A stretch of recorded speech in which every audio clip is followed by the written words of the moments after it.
الحمد لله نحمده ونستعينه ونستغفره ونستهديه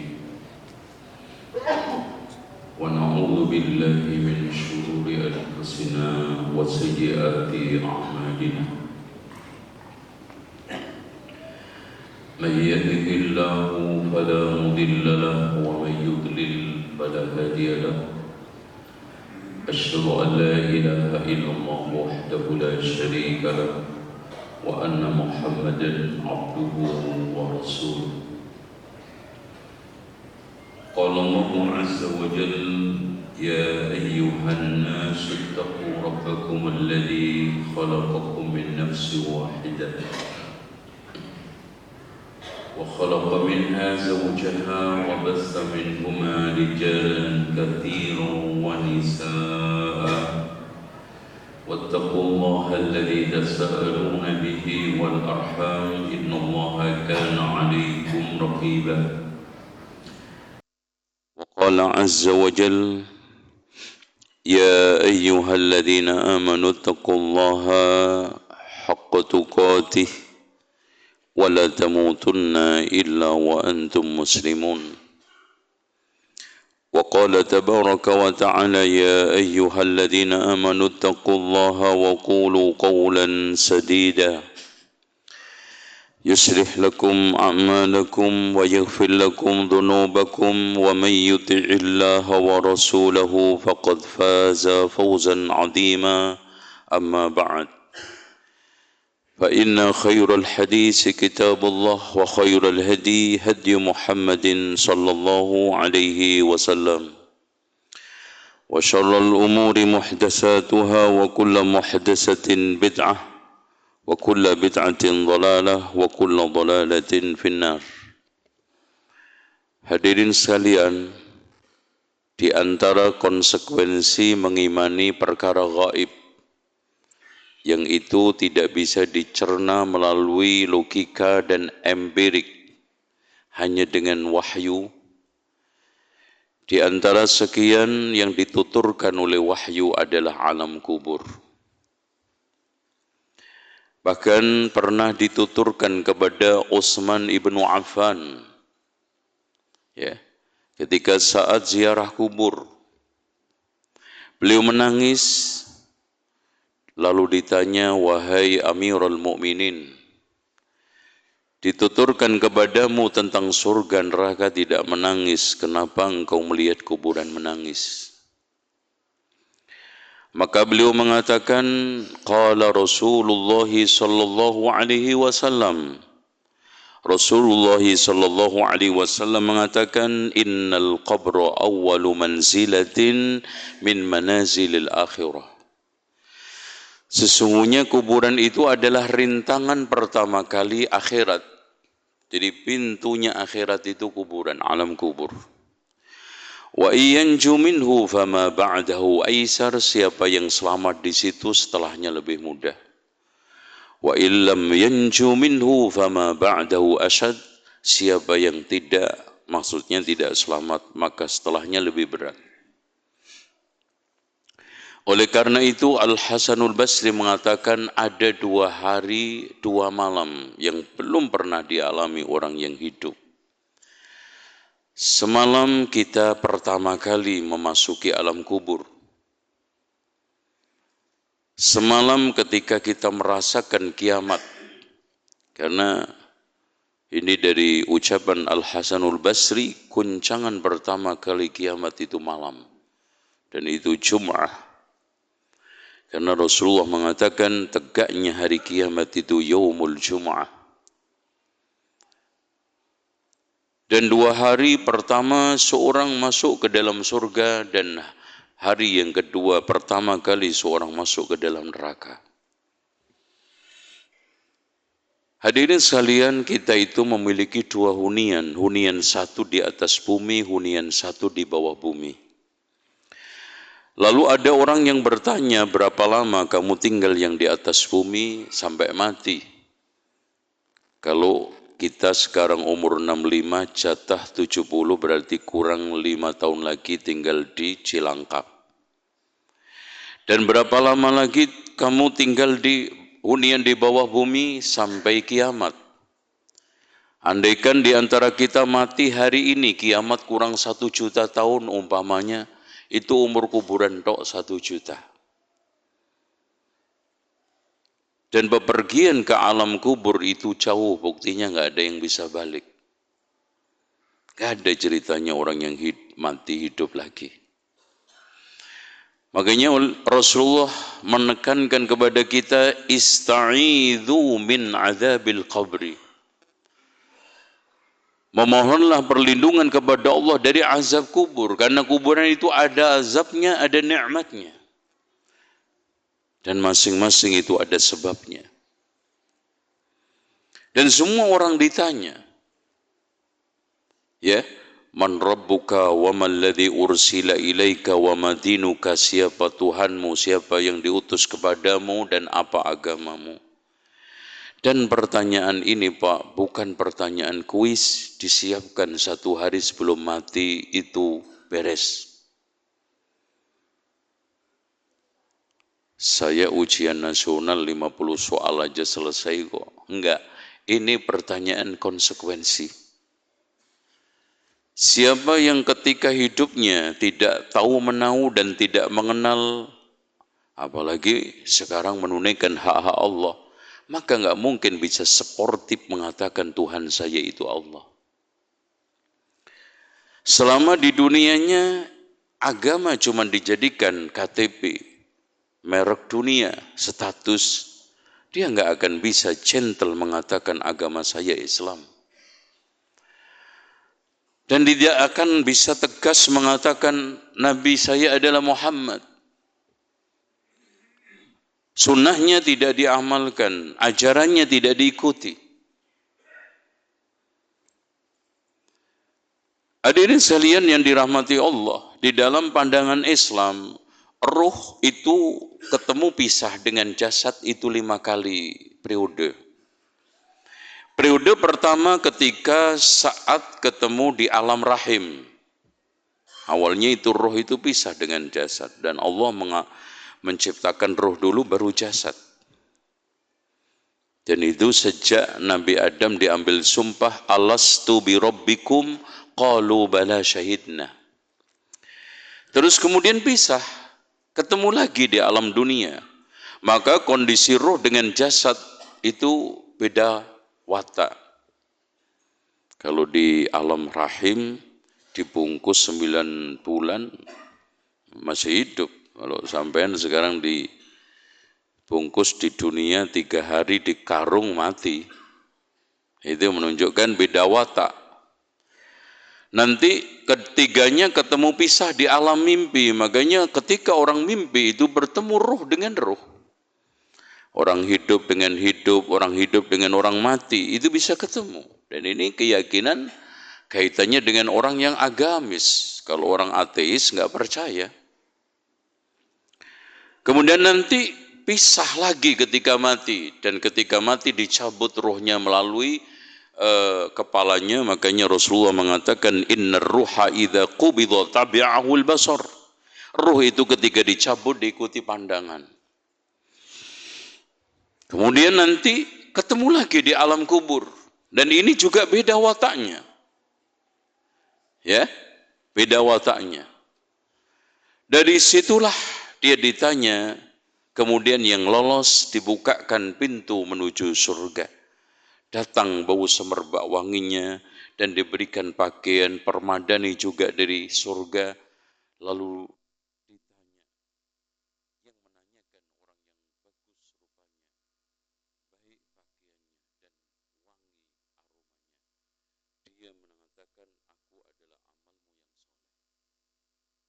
nah betul orang itu kalau mati diikutin 3, balik 1 ikut 2, diikuti keluarganya, ya kan gitu.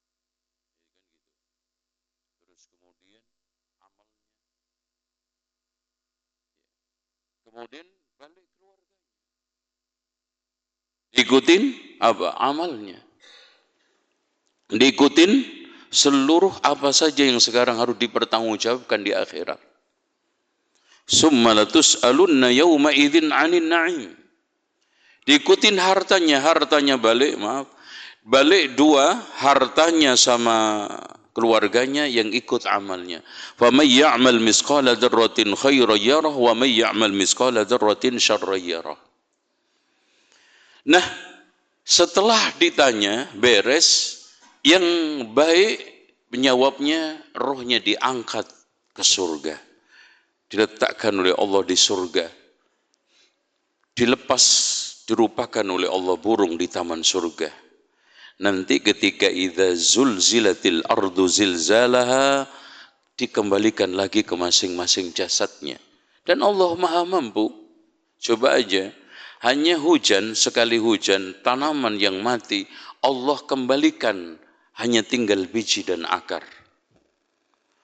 Makanya ketika ada seorang musyrikun datang ke Rasulullah membawa tulang yang sudah lapuk. Muhammad, apakah tulang seperti ini akan dibangkitkan lagi oleh Tuhanmu? Wa daraba lana mathalan wa nasiya khalqah qala may yuhyil 'idhama wa hiya ramim. Dia membuat satu perumpamaan, melupakan dirinya sendiri. Dulu dari mana dia? Enggak ada kok. Cuman air, mani. Sebagaimana Allah mampu mengadakan sesuatu yang enggak pernah ada, Maha mampu untuk mengembalikan yang sudah ada berupa tulang-tulang kemudian dirakit lagi. Nah, hadirin sekalian, untuk penutup khutbah ini, saya akan sampaikan bentuk-bentuk siksa kubur supaya iman kita makin mendalam. Di antara bentuk-bentuk siksa kubur yang pertama adalah alam kubur itu sangat gelap dan seram dan menyeramkan. Kata Rasulullah, inna hadhil kubur mamlu'atun zulmatan ala ahliha. Sesungguhnya alam kubur ini dipenuhi dengan kegelapan atas penghuninya. Wa innallaha yunawwiruha lahum bisolati alaihim. Allah akan memberikan cahaya karena solatku yang saya berikan kepadanya. Maksudnya solat jenazah.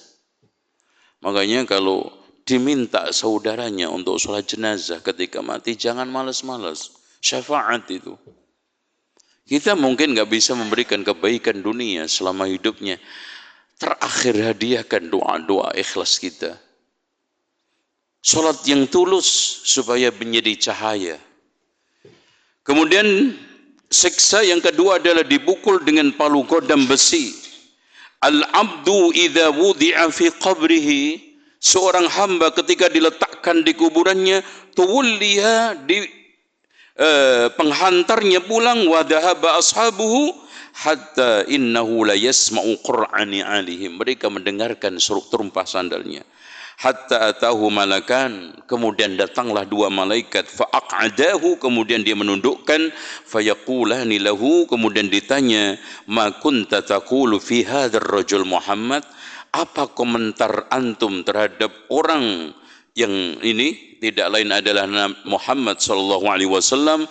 Fayaqulu, seorang mukmin menjawab, asyhadu annahu abdullahi wa rasuluh. Maka dia dipersilahkan untuk masuk di dalam satu alam yang Allah gantikan semua alam itu dengan alam yang indah. Adapun yang tidak bisa menjawab, kata Rasulullah, thumma yudrabu bimitraqatin min hadid, kemudian dipukul dengan palu godam darbatan baina udhunai, di antara dua telinganya, fayasihu sayhatan, dia teriak, yasma'uha man yalihi illa saqalin, didengar oleh semua makhluk kecuali jin dan manusia. Makanya banyak ulama yang membuktikan, kalau ingin benar membuktikan ini, ambil itu kambing atau sapi, gembalakan di pekuburan. Dia tidak senikmat makan ketika sekarang ini kita gembalakan di lapangan luas atau di tempat rumput-rumput yang tidak ada kuburannya. Yang ketiganya adalah dihimpit bumi. Innalil qabri daghdatan, sesungguhnya bumi ini, kuburan itu ada himpitannya. Falau naja aw salima ahadun minha, andaikan ada orang yang selamat dari himpitan tersebut, la naja Sa'ad ibnu Mu'ad, maka Sa'ad ibnu Mu'ad, sahabat Rasulullah yang ketika wafat arsy itu goncang, maka dia itu selamat. Walaqad dhamma dhammatan, dia itu dihimpit sekali himpitan, summa urqiya anhu. Kemudian yang kedua, dibelit ular berbisa.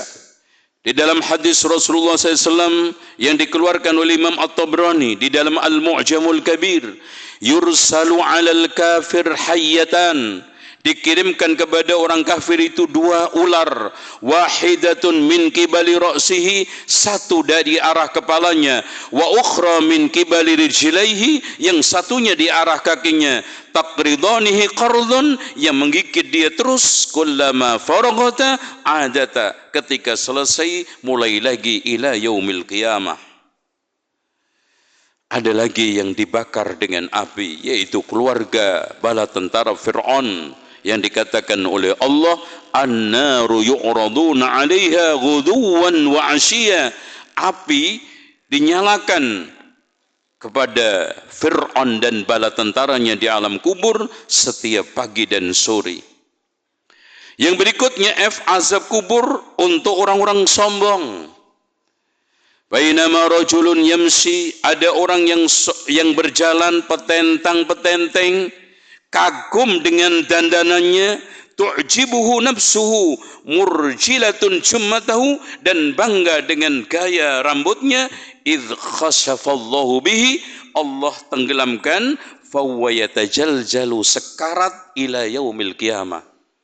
Makanya orang yang sombong, orang yang arogan, orang yang congkak, itu enggak pernah ada tempat di dunia dan akhirat. Semua manusia benci, sampai kucing, ya, sapi, anjing, semuanya hewan, enggak ada yang suka sama orang yang sombong. Kemudian azab kubur bagi koruptor dan pemakan harta haram. Masya Allah.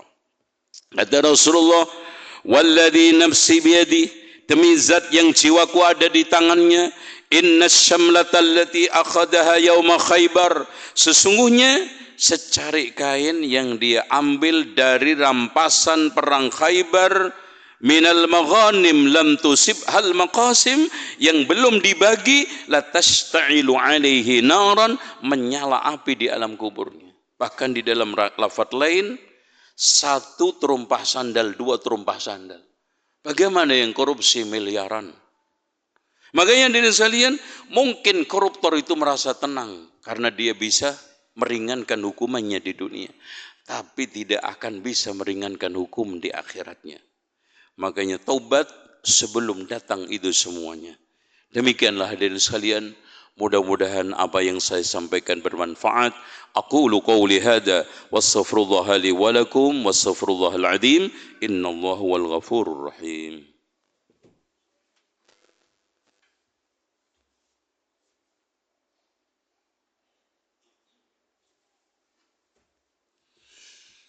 الحمد لله الذي أرسل رسوله بالهدى ودين الحق ليظهره على الدين كله ولو كره المشركون.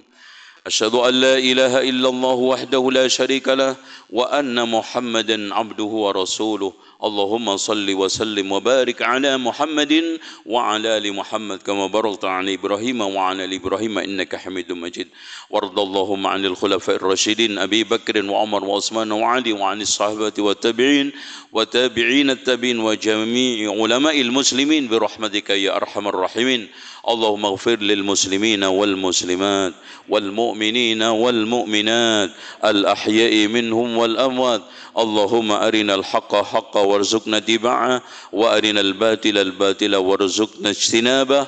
ربنا ظلمنا أنفسنا وإن لم تغفر لنا وترحمنا لنكونن من الخاسرين. ربنا لا تزغ قلوبنا بعد إذ هديتنا وهب لنا من لدنك رحمة إنك أنت الوهاب. ربنا هب لنا من أزواجنا وذريتنا قرة أعين واجعلنا للمتقين إماما. ربنا اغفر لنا ولإخواننا الذين سبقونا بالإيمان ولا تجعل في قلوبنا غلا للذين آمنوا ربنا إنك رؤوف رحيم. اللهم اقسم لنا من خشيتك ما تحول به بيننا وبين معصيتك ومن طاعتك ما تبلغنا به جنتك ومن اليقين ما تهون علينا مصائب الدنيا. اللهم متعنا بأسمائنا وبصارنا وقوتنا أبدا ما أحييتنا واجعل الوارث منا واجعل تجعل ثأرنا على من ظلمنا وانصرنا على من أدانا ولا تجعل مصيبتنا في ديننا ولا تجعل الدنيا أكبر همنا ولا مبلغ علمنا ولا تسلط علينا من لا يرحمنا. اللهم ارحم المسلمين في بلاد إندونيسيا، اللهم اهديهم جميعا إلى سبيل الرشاد. اللهم اغفر للمسلمين والمسلمات أحياء وأمواتا. اللهم ارحم المستضعفين المسلمين من الولدان والنساء والشيوخ في فلسطين يا رب العالمين. اللهم دمر أعداءك أعداء الدين، اللهم شتت شملهم وبدد قوتهم يا رب العالمين. اللهم ارحم ولاة أمور المسلمين، اللهم ارحم ولاة أمور المسلمين في كل مكان يا رب العالمين. ربنا آتنا في الدنيا حسنة وفي الآخرة حسنة وقنا عذاب النار. عباد الله، إن الله يأمر بالعدل والإحسان وإيتاء ذي القربى وينهى عن الفحشاء والمنكر والبغي يعظكم لعلكم تذكرون ولذكر الله أكبر. أقم الصلاة.